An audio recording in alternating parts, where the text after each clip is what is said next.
সম্মুখ সমরে প্যারিস ও মেনেলাস, দুই দল প্রতিদ্বন্দ্বী মুখোমুখি। একদিকে বিশাল ট্রোজান বাহিনী, অন্যদিকে বিপুল সংখ্যক গ্রিক সৈন্য। এক পাল উড়ন্ত সারসের মতো দুর্বার বেগে ট্রয়বাসীরা যখন ছটফট করছিল, গ্রিক সৈন্যগণ তখন সুশিক্ষিত নীরব যোদ্ধার মতো আসন্ন যুদ্ধের প্রহর গুনছিল। পাহাড়ের উপর যেন কুয়াশা ঘন আরও গভীর হয়ে উঠল। সৈন্যদের পায়ের ধুলোয় ঠিক তেমনি ধুলোর কুয়াশা তৈরি হলো। কিছু দূরে মানুষ পর্যন্ত চিনতে অসুবিধা হচ্ছিল। দু দলের সমাবেশ সৈন্যরা যখন একেবারে মুখোমুখি এসে দাঁড়ালো, তখন তারা অপেক্ষা করছিল সেনাপতিদের কাছ থেকে যুদ্ধের নির্দেশ। ঠিক সেই মুহূর্তে ট্রোজান বাহিনীর মধ্য থেকে রণাঙ্গনের একেবারে সামনে এসে দাঁড়ালেন যুবরাজ প্যারিস। অবজ্ঞা ভরে একবার গ্রিক সৈন্যদের দিকে তাকিয়ে দেখলেন। তার কাঁধে শোভা পাচ্ছিল সিংহের চামড়া, হাতে ধনুক বাণ, কোমরে ঝুলছিল তীক্ষ্ণধার তরবারি। ব্রোঞ্জ ফলকে দুটি বর্ষা উপরের দিকে তুলে গ্রিক সৈন্যদের এক একক যুদ্ধের আহ্বান জানালেন। তার চলনে বলনে অহংকার ফুটে উঠছিল। তার কণ্ঠস্বরের অবজ্ঞা বুঝিয়ে দিচ্ছিল যে কোনো গ্রিক বীরকে তিনি এক যুদ্ধে পরাজিত করতে পারবেন। গ্রিক বাহিনীর মধ্য থেকে হঠাৎ মেনেলাস প্যারিসকে দেখে উত্তেজিত হয়ে উঠলেন। সামনে মৃত পশু অথবা সিংহওয়ালা হরিণ দেখলে যেমন ক্ষুধার্ত সিংহের চোখ আনন্দে ঝলমল করে ওঠে, ঠিক তেমনি মেনেলাসের দুটো চোখ চিকচিক করে উঠল। মনে পড়ে গেল নিজের শোচনীয় অপমানের কথা। মনে মনে বলে উঠলেন, এই সেই লোক যে তার প্রতি অন্যায় করে তার সুন্দরী স্ত্রীকে চুরি করে নিয়ে গেছে। এই সেই লোক যার জন্য এই দীর্ঘদিনের সর্বনাশা যুদ্ধ। মেনেলাসের মনের মধ্যে তখন একটি শব্দই বারবার বেজে উঠল, প্রতিশোধ, প্রতিশোধ। তীব্র প্রতিশোধের আকাঙ্ক্ষায় চঞ্চল হয়ে তখনই ঘোড়ার পিঠ থেকে নেমে এলেন মেনেলাস। প্যারিসের দম্ভ ভেঙে উপযুক্ত প্রতিশোধ নেবার আশায় তাঁর চোখ দুটো তখন জ্বলছিল। বিন্দুমাত্র সময়ের অপব্যবহার না করে তিনি বীর দর্পে প্যারিসের দিকে এগিয়ে এলেন। প্রবাদে বলে, যত বেশি গর্জন হয় বর্ষণ ঠিক ততটা হয় না। প্যারিসের গর্জন যতটা ভয়ঙ্কর হয়েছিল, বর্ষণ কিন্তু ঠিক সেভাবে হলো না। মেনেলাসকে দেখেই তিনি চিনতে পেরেছিলেন। তার প্রতিশোধ স্পৃহা যে কতখানি তা বুঝতে দেরি হলো না প্যারিসের। প্রতিশোধকামী যোদ্ধার আঘাত যে খুবই প্রচণ্ড হয়, এ কথা অনুমান করতে তার সময় লাগলো না। তিনি শঙ্কিত চিত্তে, বরং বলা যেতে পারে বেশ ভয় পেয়ে ভিড়ের মধ্যে মিশে গেলেন। পাহাড়ি পথে চলতে চলতে হঠাৎ সামনে বিষধর সাপ দেখলে মানুষ যেমন ভয়ে পিছিয়ে যায়, প্যারিসও তেমনি করে সৈন্য বুঝে আত্মগোপন করলেন। হেক্টর কিন্তু প্যারিসের এই কাপুরুষতাকে মেনে নিতে পারলেন না। তিনি তখনই এগিয়ে গিয়ে প্যারিসের উদ্দেশ্যে বললেন, প্যারিস, তুমি সুদর্শন যুবক হলেও তুমি ভীতু, তুমি বীরের কলঙ্ক। মহান রাজা প্রিয়ামের বংশে তুমি যদি না জন্মগ্রহণ করতে অথবা বিবাহের পূর্বেই তুমি মারা যেতে, সে অনেক ভালো হতো। গ্রিকরা যখন দেখবে এক সুদর্শন ত্রয় রাজকুমার একক যুদ্ধের আহ্বান জানিয়ে ভীত হরিণীর মতো পালিয়ে যাচ্ছে, তখন কি তারা উল্লাসে ফেটে পড়বে না? তোমার অপকীর্তির জন্যই আজ ট্রয়বাসীর সামনে এত দুর্দশা, এত যুদ্ধ, এত লোকক্ষয়। গ্রিসের এক সুন্দরী বধূকে চুরি করে এনে তুমি তোমার পিতা ও ট্রয়বাসীদের মাথায় অপমানের বোঝা চাপিয়ে দাওনি? তোমার জন্যই এত কিছু, অথচ তুমিই তার আত্মগোপন করছো। যার স্ত্রীকে তুমি চুরি করেছো, অন্তত সেই লোকটা যে কত বড় বীর এটুকু পরীক্ষা করার মতো শক্তিও তোমার নেই। আসলে তুমি যা করেছো তার জন্য ট্রয়বাসীদের উচিত ছিল তোমাকে পাথর ছুঁড়ে ছুঁড়ে হত্যা করা। ধিক, ধিক তোমাকে। এই ধিক্কার বাণী শোনার পর প্যারিস আর আত্মগোপন করে থাকতে পারলেন না। ভিড়ের মধ্য থেকে তিনি বেরিয়ে এসে বললেন, হেক্টর, আপনি যা বললেন তা সবই সত্যি। আপনি যদি মনে করেন অথবা আমাকে হুকুম করেন, তাহলে মেনেলাসের সঙ্গে সম্মুখ সমরে নামার জন্য আমি প্রস্তুত। তবে আপনি যে কারণে আমাকে দোষারোপ করলেন তার জন্য আমি সম্পূর্ণ দায়ী নই। কারণ দেবী আফ্রোদিতি আমাকে যা দান করেছেন, আমি তার সেই করুণার দান মাথায় করে নিজের দেশে ফিরে এসেছি। সে যাই হোক, আপনি আমাকে কাপুরুষ ভাববেন না। আমি যুদ্ধে রাজি আছি মাত্র একটি শর্তে। আপনাদের সকলের মতে যখন আমার জন্যই এত দ্বিধা, এত মৃত্যু, তখন উভয় পক্ষে সকল যোদ্ধারা আপনারা আপনাদের অস্ত্র পরিত্যাগ করুন। সব কলহ যখন আমার এবং মেনেলাসের মধ্যে, তখন বৃথা লোকক্ষয়ের আর প্রয়োজন নেই। একক যুদ্ধে যিনি জয়ী হবেন সেই হবেন সুন্দরী হেলেন এবং তার সব সম্পত্তির অধীশ্বর। বাকি সবাই শান্তিতে থাকুন। প্যারিসের কথা শুনে হেক্টর অত্যন্ত আনন্দিত হলেন। মনে মনে ভাবলেন, এর থেকে সুপ্রস্তাব আর কিছুই থাকতে পারে না। সমস্ত ট্রোজানবাসীদের উদ্দেশ্যে তিনি চিৎকার করে প্যারিসের বক্তব্য পৌঁছে দিলেন। প্রতিটি যোদ্ধাই প্যারিসের প্রস্তাবকে সহজে মেনে নিলেন স্বয়ং মেনেলাসও। তিনিও চিৎকার করে বললেন, বেশ, তাই হোক।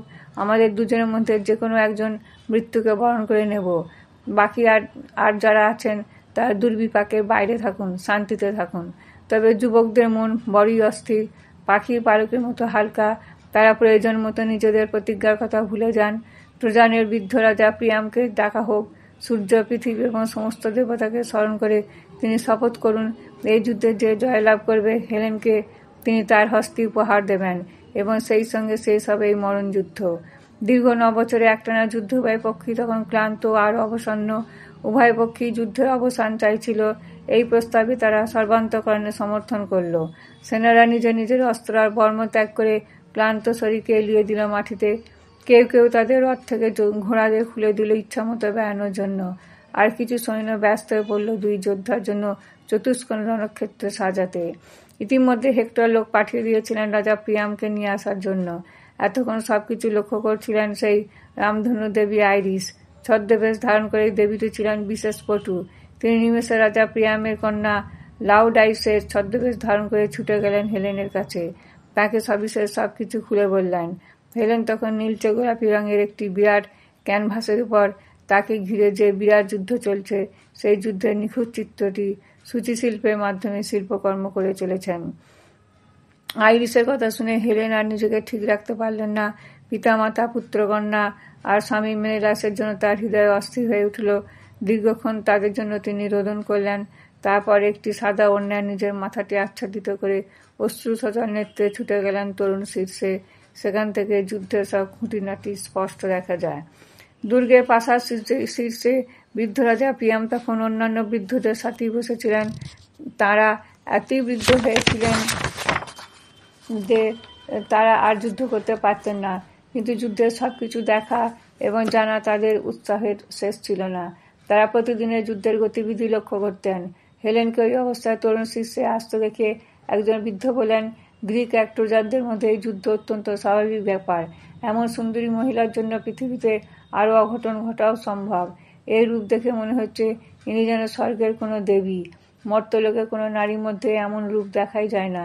তবু বলতে বাধ্য হচ্ছি, এই রূপের আগুন যত শীঘ্র সম্ভব গ্রিকদের হাতে তুলে দেওয়া উচিত, নইলে আমাদের বা আমাদের সন্তান সন্ততিদের পক্ষে ফলাফল আরও বিশ্ববৎ হয়ে উঠবে। অন্তত সমস্ত ত্রয়বাসীর মঙ্গলের জন্য এই কাজ করা উচিত। বৃদ্ধের মন্তব্য শুনে রাজা প্রিয়াম ক্ষণিক নীরব রইলেন। তারপর তিনি হেলেনকে কাছে ডাকলেন। দীর্ঘকালব্যাপী যুদ্ধের মূল কারণ হেলেন হলেও হেলেনকে তিনি দোষী ভাবতেন না, বরং তিনি দেবতারই দোষারোপ করতেন। তিনি বুঝেছিলেন দেবতার এই গ্রিক এবং ট্রোজানদের মধ্যে যুদ্ধ বাঁধিয়েছেন হেলেন উপলক্ষ মাত্র। কাছে বসে তিনি স্নেহপূর্ণ স্বরে হেলেনের সঙ্গে কথা বললেন। বৃদ্ধ হয়েছিলেন বলে তিনি গ্রিক বীরদের ঠিক চিনতেন না। হেলেনই তাকে চিনিয়ে দিলেন কে অ্যাগামেমন, কে ওডিসিয়াস। বৃদ্ধ হেক্টর, মহাবলী আরও গ্রিক বীরদের একে একে চিনিয়ে দিলেন। ইতিমধ্যে হেক্টর প্রেরিত প্রহরী এসে রাজা প্রিয়ামের সামনে দাঁড়ালো। তাকে দেখে প্রিয়াম জিজ্ঞাসা করলেন, কি চাও প্রহরী? যুবরাজ হেক্টর আপনাকে রণস্থলে যাবার জন্য অনুরোধ জানিয়েছেন। আমি বৃদ্ধ মানুষ, আমাকে কেন? সে কথা স্বয়ং যুবরাজই বলবেন। তবে প্রত্যেকেই আপনার জন্য অধীর প্রত্যাশা নিয়ে অপেক্ষা করছেন। রণস্থলে পৌঁছে তিনি সবকিছু অবগত হলেন। মনে মনে বড়ই শঙ্কিত হয়ে পড়লেন। নিজের সন্তান প্যারিসের কারণে তাকে বেশ চঞ্চল এবং দুশ্চিন্তাগ্রস্ত দেখালো। তবু তিনি দুটো দেশের স্বার্থী এবং দীর্ঘকালের যুদ্ধবিরতির আশায় সকলের প্রস্তাব মেনে নিলেন এবং শান্তির জন্য শপথ নিয়ে নিজের ঘরে গিয়ে বসলেন। আর যুদ্ধ দেখার প্রবৃত্তি তখন তার ছিল না, কারণ মেনেলাসের সঙ্গে প্যারিসের দৈত্যযুদ্ধ দেখার মতো মনের জোর তার ছিল না। তিনি ফিরে গেলেন রাজপ্রাসাদে। রাজা প্রিয়াম ফিরে যাওয়ার পর এক পক্ষে অ্যাগামেমনন, অন্য পক্ষে হেক্টর রণক্ষেত্রে মাপ ঠিক মতো মেপে নিলেন। তারপর তারা একটি শিরস্ত্রাণের মধ্যে 2টি ভাঙা পাথরের টুকরো নিক্ষেপ করলেন। একটি মেনেলাসের জন্য, অপরটি প্যারিসের। শিরনাস্ত্রটি খুব জোরে জোরে নাড়ানো হবে। প্রথম যার পাথরের টুকরো বেরিয়ে আসবে সেই প্রথম আঘাত করার অধিকার পাবে। শেষ পর্যন্ত প্যারিসের ভাগ্যে প্রথম আঘাতের সুযোগ এলো। অধীর প্রত্যাশা নিয়ে সমবেত সৈনিকরা এতক্ষণ রণক্ষেত্র ঘিরে দাঁড়িয়েছিল। এদের মধ্যে উভয় পক্ষে বহু সৈনিকই দুহাত আকাশের দিকে বাড়িয়ে দেবতার কাছে প্রার্থনা জানাচ্ছিল। আসলে তাদের কাছে তখন বিশেষ কোনো একজনের জেতার প্রশ্ন ছিল না। তারা চাইছিল যে হোক একজন জিতুক।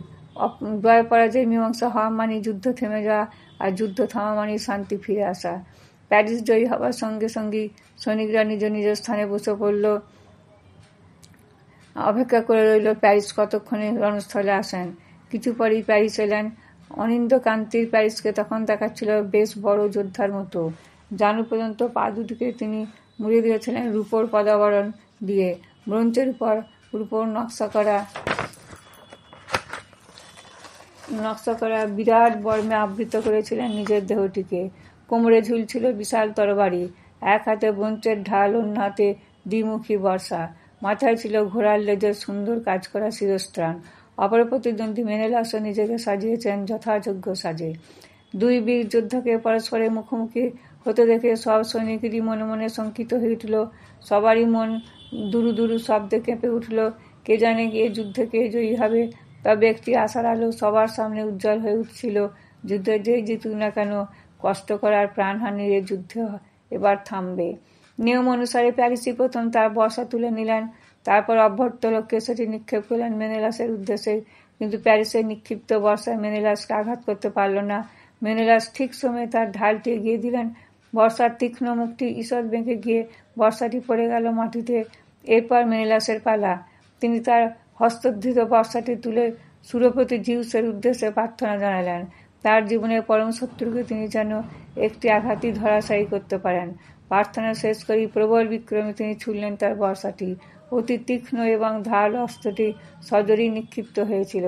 সময় মতো প্যারিসও তার ঢালটি এগিয়ে দিয়েছিলেন, কিন্তু বর্ষাটি এত জোরে নিক্ষিপ্ত হয়েছিল যে প্যারিসের ঢালের আড়ালে নিজের দেহ বাঁচাতে সক্ষম হলেও বর্ষার মুখ ঢালটিকে সম্পূর্ণ বিদ্ধ করে দিয়েছিল।